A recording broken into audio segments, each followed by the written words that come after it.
Assalamualaikum warahmatullahi wabarakatuh. Kembali lagi dalam program acara Kata Mutiara bersama saya Muhammad ini dan guru kita tercinta Habib Ahmad Mustaba. Assalamualaikum Habib. Waalaikumsalam warahmatullahi wabarakatuh. Ahlan wa sahlan Bang Deni. Hayakumullah. Alhamdulillah Habib. Antum Masya Habib Allah khair. Khair wa afiyah Bang Deni. Amin. Khair wa afiyah. Amin. Insyaallah. Semoga antum khair terus deh.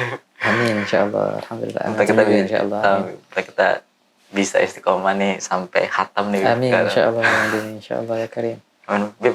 Bismillah. Nih kemarin kan kita kan sempat bersambung nih Bib, karena terbatasnya waktu Bib. Dan sekarang alhamdulillah kita dapat kesempatan lagi untuk bisa mengkaji kalam-kalamnya Imam Al-Adab Bib.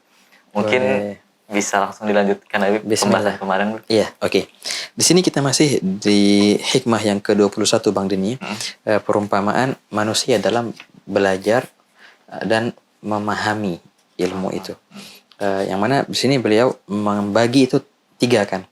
Dan beliau umpamakan itu sebagai tanah, jenis tanah. Yang kita sudah bahas di pembahasan yang lalu, ada tanah dia itu kalau kita siramin air, penyiraman air itu bagaikan proses pembelajaran, gitu. Oke. Dia akan meresap air itu, diresap belajarnya, dan dia menumbuhkan pepohonan ataupun hijau-hijauan gitu, kebun. Itu bagaikan pemahaman, ya enggak? Ada hasilnya, ada buahnya. Ini golongan yang pertama. Orang kalau belajar dia mampu untuk menampung apa yang dia ambil dan juga dia bisa memahami apa yang dia pelajari itu. Ini yang paling manfaat, yang paling luar biasa, nomor 1 kan. Nah, yang waktu itu kita stop di sini ya. Orang nomor 2 Bang Deni, orang yang perumpamaannya seperti tanah yang dia bisa menampung air saja. Tapi dia tidak bisa menumbuhkan hijau-hijauan. Beliau berkata, "Wa mathaluha minan nas mathalul ladzi yahfadzul ilm wa la yafhamu fi."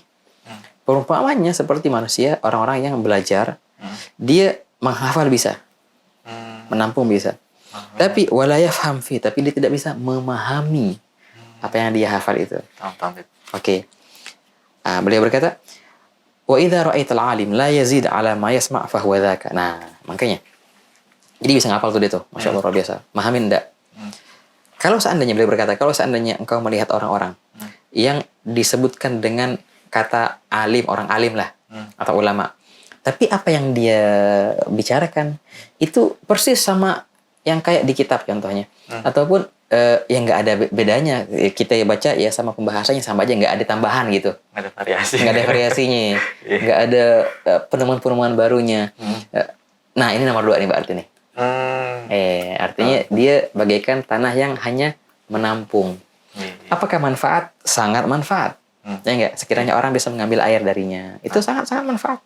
Tapi untuk menumbuhkan hijau-hijauan nggak bisa. Gitu. Nomor 2 lah ini. Nggak perfect kayak nomor pertama itu kan. Begitu. Tapi wa idza ra'aitahu yazid 'alaihi syai'an yuwafiqu ma sami'a min al-'ilm fa huwa min al-awwal.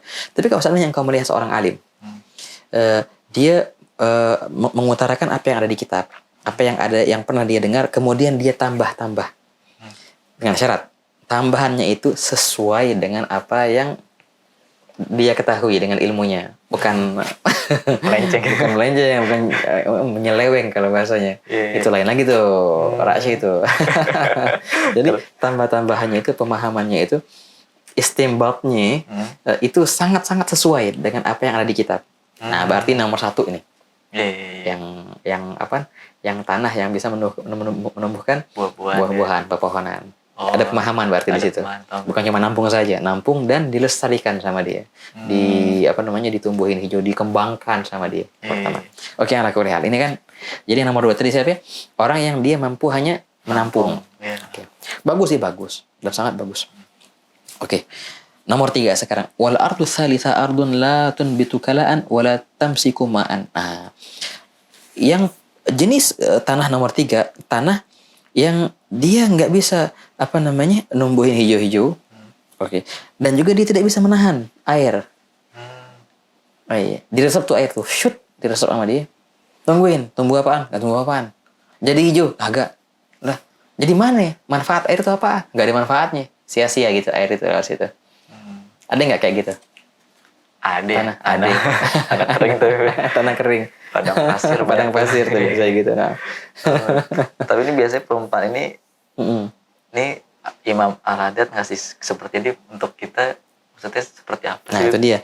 Habis beliau selesai membagi perumpamaan 3 ini, jadi ngapain kita? Nah sekarang kita baca. Mathaluha minan nas mathalu man la yahfadhul ilm wa la yafhamu fihi. Orang nomor 3 ini yang tanah tadi, yang gak bisa nahan air, juga gak bisa numbuhin hijau-hijauan, perumpamaannya bagaikan orang yang tidak bisa untuk menampung ilmu, gak bisa ngapal ilmu, dan juga tidak bisa untuk memahaminya. Sampai sini kan selesai nih perumpamaan 3 nih. Buat apa sih yang Haddad ngebagi orang ketiga ini? Ini beliau arahkan kalimat ini kepada khususnya kepada seorang guru-guru, kepada seorang murabbi. Bila mana engkau menemui orang yang modelnya kayak gini, gimana engkau menyikapinya? Beliau mulai dengan nomor 3 ini. Kalau seandainya engkau menemui orang yang dengan pola nomor 3 ini nggak bisa menampung, nggak bisa juga memahamin, qal fa ilqa'ul ilmi ila man hadhihi sifatuh idha'ah lil ilm. Maka memberi ilmu kepada orang yang seperti ini sifatnya, itu bagaikan menyia-nyiakan ilmu itu, membuang-buang ilmu tanpa manfaat. Mubazir ilmunya. Oke. Fakama anna rabbal ardi allati hadhihi sifatuha la yasgiha. Begitu pula kalau seandainya pemilik tanah itu dia sudah tahu sifat tanah ini nggak bakal nampung air, wala juga nggak bakal numbuhin hijau-hijauan. Dia pasti nggak mungkin untuk tiap hari dituangin air sama dia, ya nggak? Ngapain? Wa yara anna sagiyaha min al-idha'ah, dan dia yakin ini ngapain ini nuangnya ya buang-buang waktu. Kadzalika yanbaghi an la yulqal ilm ila man yudayyi'uh. Begitu pula hendaknya jangan engkau berikan ilmu kepada orang-orang yang akan menyia-nyiakannya. Bal aula, bahkan itu lebih utama. Makanya kita seorang guru, contohnya seorang guru ataupun seorang murabbi, itu nggak sembarang ngomong dan nggak diizinkan. Engkau ngomong tergantung audiens, pemirsa itu siapa. Nah, kalau engkau lihat yang lawan diajak ngomong, ataupun kalau dalam proses pendidikan murid, termasuk dari kriteria yang pertama, engkau lestarikan bagaimana dia bisa menampung dan bagaimana dia bisa untuk memahami dan luruskan pemahamannya. Dan inilah yang nomor 1 yang kau harus perhatikan, enggak? Yang nomor 1 ini. Rasulullah ente perhatiin gimana cara memahaminya, gimana cara dia melestarikannya. Jangan sampai dia salah dalam pola pelestarian ilmu itu, sesat akhirnya. Oke, nomor 1 itu.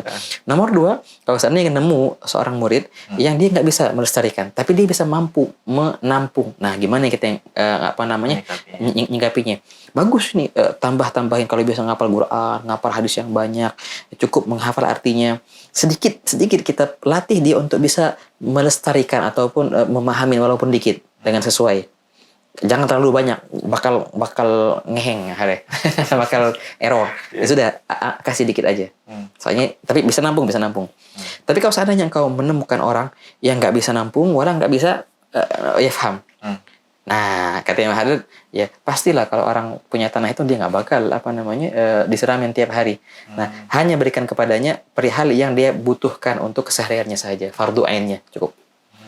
Nggak perlu untuk ajarin ilmu yang ruwet, yang macam-macam, ya ngapain? Karena dia udah kayak tanah yang nomor 3 itu, ya sia-sia. Cukup untuk kewajiban dirinya saja dia bisa jalanin. Arahkanlah dia ke arah yang memang itu pada bidangnya. Sebenarnya nggak ada orang yang bahasa kasarnya bodoh, nggak ada. Nggak ada orang yang blow on, nggak ada. Hanya saja salah pengarahan. Berapa banyak?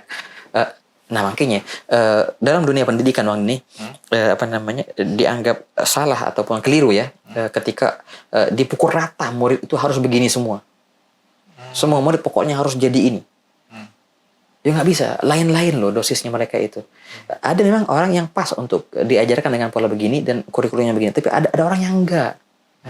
Berapa banyak penemu dunia ya, yang mana mereka itu di kelas SD-nya ataupun kelas dasarnya nggak naik-naik. Ya enggak? Tapi Masya Allah jadi pengusaha sukses di ujung ceritanya. Banyak kan cerita itu. Bill Gates contohnya. Dia bilang, aku mempunyai perusahaan ini, dulu aku pernah nggak lulus, temanku yang ranking 1 jadi pegawaiku sekarang. Itu kayak gitu persis banyak. Dan banyak kayak gitu. Itu hanya, jadi nggak ada yang namanya orang yang bodoh ataupun orang yang itulah. Hanya saja salah pengarahan. Kalau seandainya kita lihat ini orang nggak berpotensi untuk mengikuti jalur keilmuan kayak gini, arahkanlah jalur yang lain. Oh, ada nggak keahlian melukis contohnya gitu?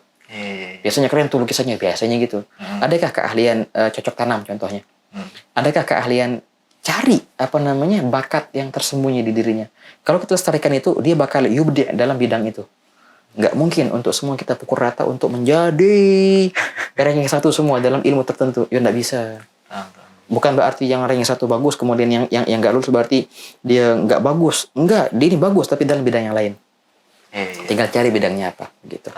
Ala kulli hal, begitulah kita menyikapi orang-orang dalam ilmu pendidikan. Lihatlah dalam pola penanaman ilmu kepada mereka, lihat dulu nih tanah yang mana nih. Kita lihat dulu orangnya gimana nih. 1, 2, 3. Kalau emang ketiga, oke, arahin ke bidang yang lain. Berarti pendidikan orang tua dari kita ini penting banget tuh, Pak. Itu dia. Kan biasa orang tua tuh kan ngeliat anaknya sukanya A, malah diarin yang ke B gitu kan. Masih keinginan orang tua kan beda biasanya. Itu biasanya jadi konflik tuh, anak. Itu dia. Nah, kadang-kadang orang tua memaksakan anaknya harus jadi kayak begini. Padahal nggak bisa kayak gitu sih. Dan orang tua harus sebenarnya lebih mengetahui bakat anak ini kemana diarahkannya. Begitu. Ya begitulah mana ini. Coba pastilah antum tahu banyak cerita-cerita orang-orang sukses, gimana cerita awal mereka. Apakah mereka yang 1 terus? Gimana sih enggak? Banyak ada yang kayak mereka ada yang drop out kan dari sekolahnya kan kayak Facebook gitu kan, Twitter gitu kan. Rata-rata kan orang-orang yang dia benar-benar pengen jalanin apa yang dia pengen gitu kan. Maksudnya bukan sesuai prosedur kuliah kan ada step-step gitu kan. Keluar jalanin bisnis jadi. Dan banyak kayak gitu. Di kalangan salah pun gitu ya, Pak. Ada kayak gitu banyak juga.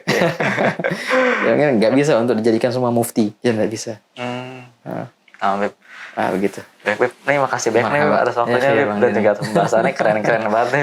Ajib ini luar biasa. Baik, Beb. Nih kita tutup pembahasan kita kali ini, Beb ya. Dan juga makasih banyak nih bagi para pemirsa yang telah menyaksikan Kata Mutiara dari awal sampai akhir. Saksikan terus program Kata Mutiara bersama saya Muhammad Denny dan Habib Ahmad Mustaba. Kami pamit mengundurkan diri. Wassalamualaikum warahmatullahi wabarakatuh.